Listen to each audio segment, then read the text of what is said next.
दुनिया के सारे शौक पाले नहीं जाते, कांच के खिलौने हवा में उछाले नहीं जाते। मेहनत करने से जीत हो जाती है आसान, क्योंकि हर काम तकदीर के भरोसे टाले नहीं जाते।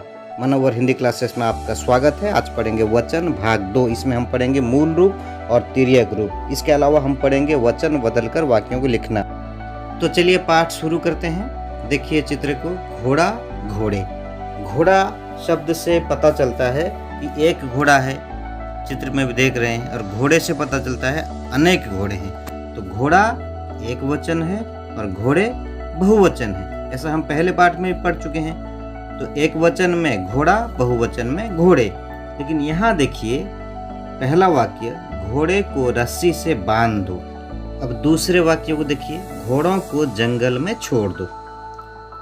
तो यहाँ देखिए दोनों वाक्यों में को परसर्ग लगा है। परसर्ग किसे कहते हैं? ने, को, से, में, पर, का, के, की, ये सब एक एक परसर्ग हैं। आगे जब हम कारक पाठ पढ़ेंगे तभी परसर्गों के बारे में जानकारी हासिल करेंगे। फिर भी इतना जान लीजिए, जब शब्दों के साथ परसर्ग जुड़ता है तो उस रूप को तिर्यक रूप कहते हैं। तो यहाँ वचन कैसे होंगे? देखिए, घोड़ा शब्द के साथ जब को जुड़ता है तब क्या बनता है? घोड़े को। घोड़े को एक वचन है। घोड़े को रस्सी से बांध दो, यानी घोड़े को यहाँ एक वचन है।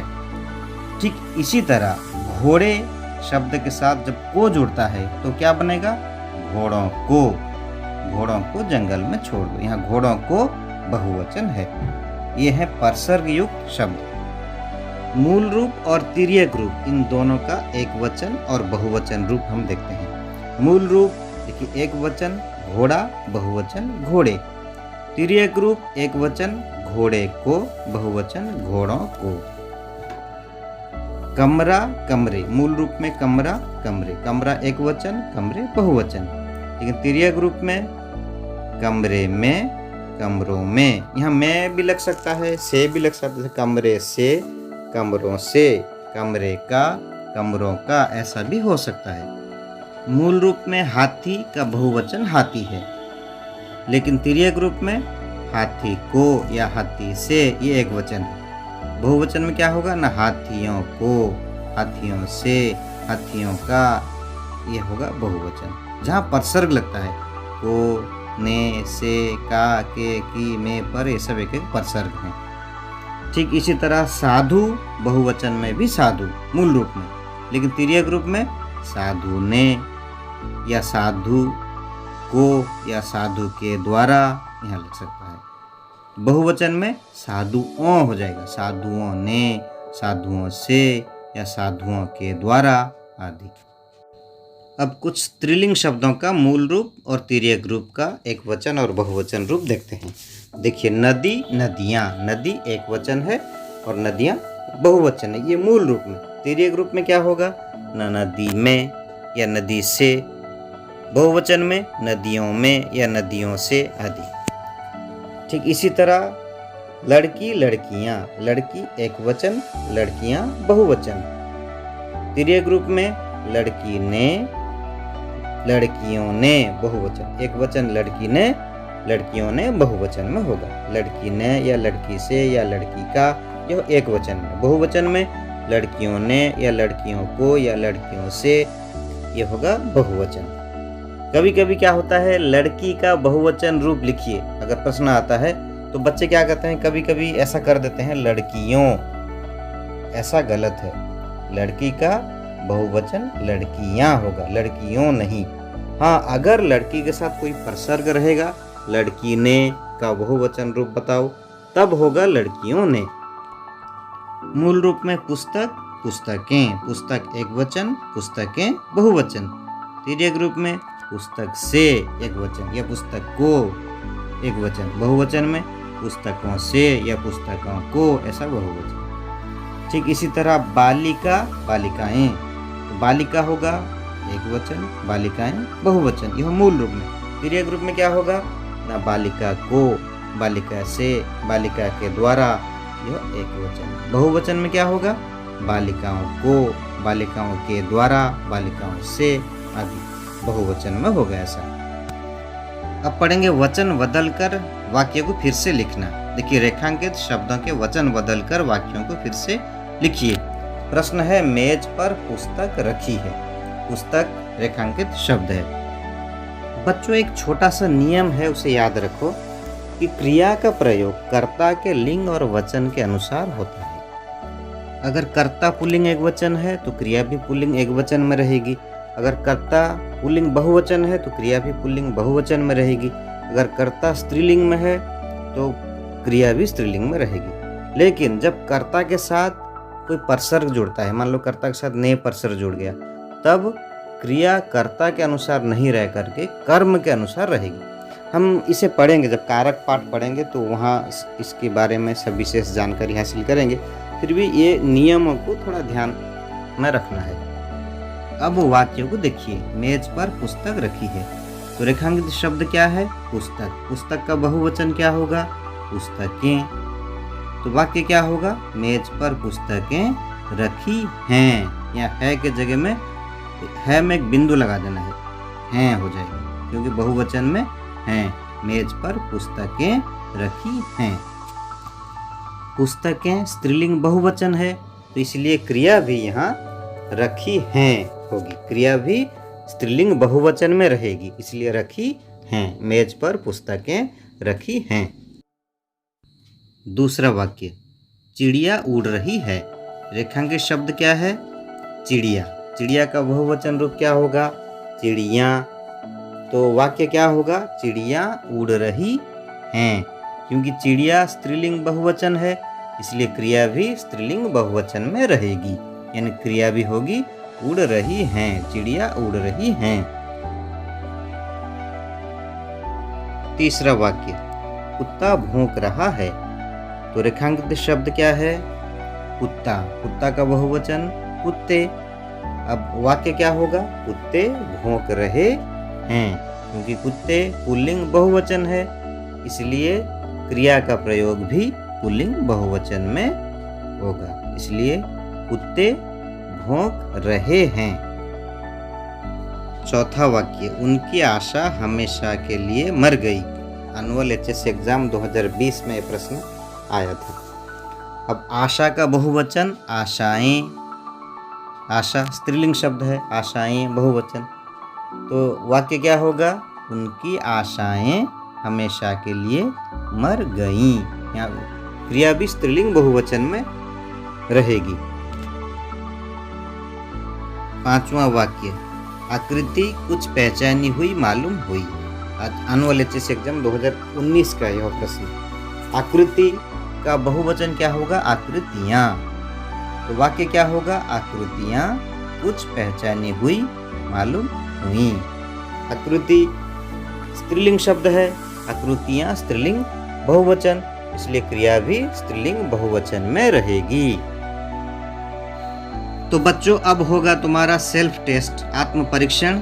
इसमें 10 प्रश्न रहेंगे। एक प्रश्न के लिए 2 अंक हैं, तो 10 प्रश्न के लिए 20 अंक। 20 अंक में से देखते हैं तुम लोग कितने नंबर रखते हो। प्रश्न रहेगा, रेखांकित शब्द का वचन बदलकर वाक्य को फिर से लिखिए। तो ऐसे 10 प्रश्न रहेंगे, सब में वचन बदलकर वाक्य को फिर से लिखना है। रेखांकित शब्द का वचन बदलकर वाक्य को फिर से लिखिए। पहला प्रश्न, मैदान में गाय चर रही है।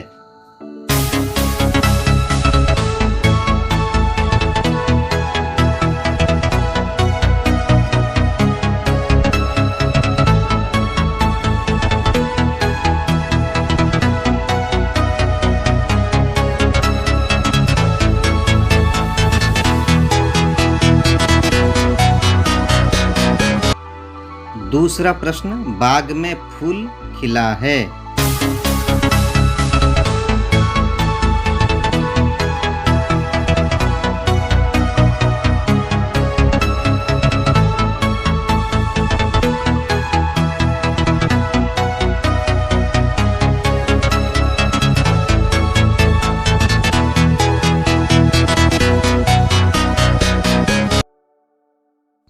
तीसरा प्रश्न, उसने एक कलम खरीदी।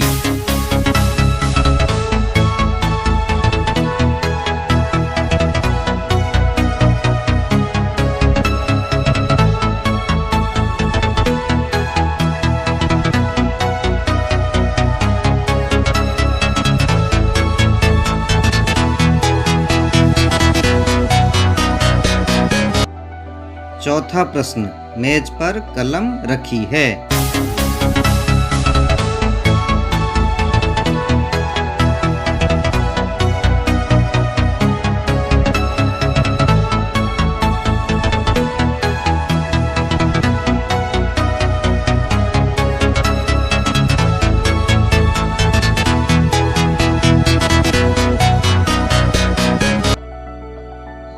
पांचवा प्रश्न, लड़की नाच रही है।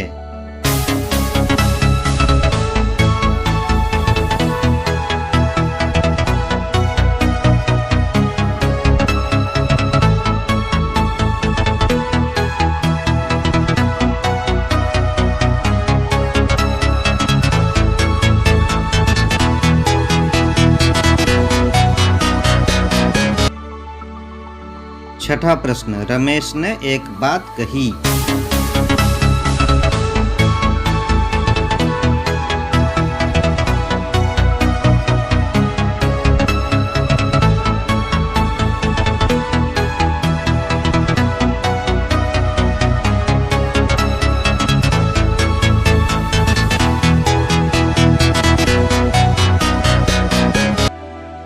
सातवां प्रश्न, यह नागेश का घर है।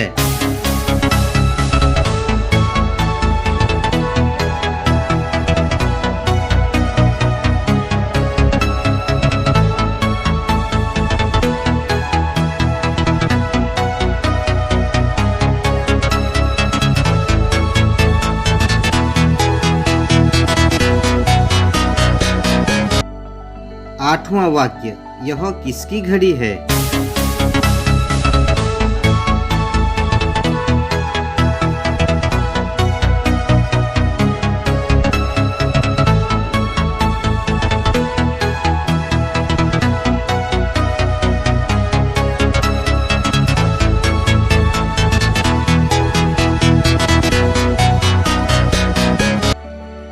नौवां वाक्य, गाड़ी में जगह की बड़ी कमी थी।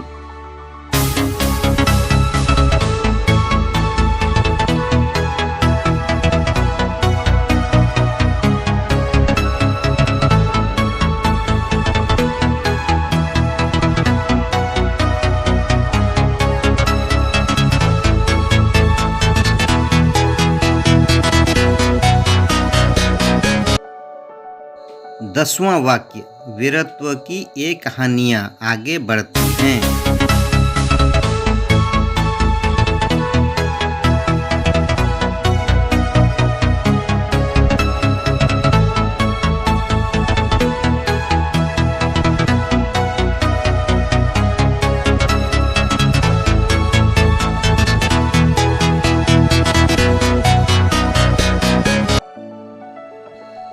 ये हैं प्रश्नों के उत्तर।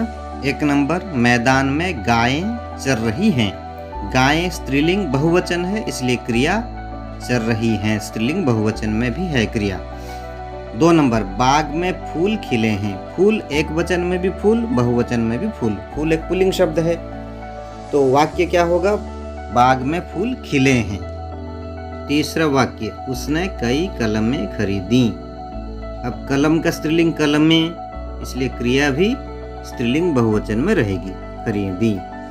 चौथा, मेज पर कलमें रखी हैं। यहाँ पर भी कलमें स्त्रीलिंग बहुवचन है, इसलिए क्रिया भी स्त्रीलिंग बहुवचन में रहेगी।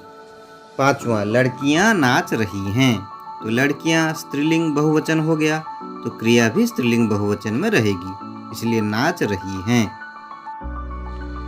रमेश ने कई बातें कही। अब रमेश के साथ ने लगा है, रमेश करता है। कर्ता के साथ जब ने लगता है तब क्रिया कर्ता के अनुसार क्रिया का प्रयोग नहीं होता है। क्रिया का प्रयोग तब कर्म के अनुसार होता है।